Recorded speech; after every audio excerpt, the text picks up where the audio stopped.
Kush është Allahu?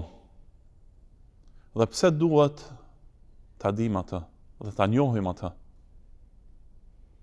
Allahu është krijuesi jon.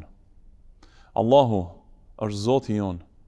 Allahu është ai të cilin duhet ta adhurojmë, të cilin duhet ta bëjmë ibadet. Allahu i ka cilësitë më të larta dhe emrat më të bukur. Duhet ta njohim atë, nga se ai neve na ka krijuar, nga se ai neve na i ka dhënë të gjitha të mirat, nga se ai neve na ka mësuar të drejtën dhe na ka mësuar se çka është e keqja.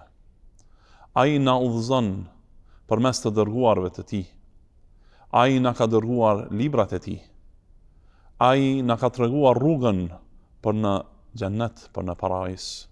Ai na ka tërhequr vërejtjen se rrugët e këqija shpihen në dëshpërim, shpihen në zjarr të xhehenamit. Prandaj ne duhet ta mësojmë Allahun, duhet ta dimë atë, duhet ta dojmë atë, duhet ta dashurojmë Allahun subhanahu wa taala. Dhe duhet të dimë se ai neve na don vetëm të mirën, se ai neve na udhëzon dhe na tregon vetëm të mirën.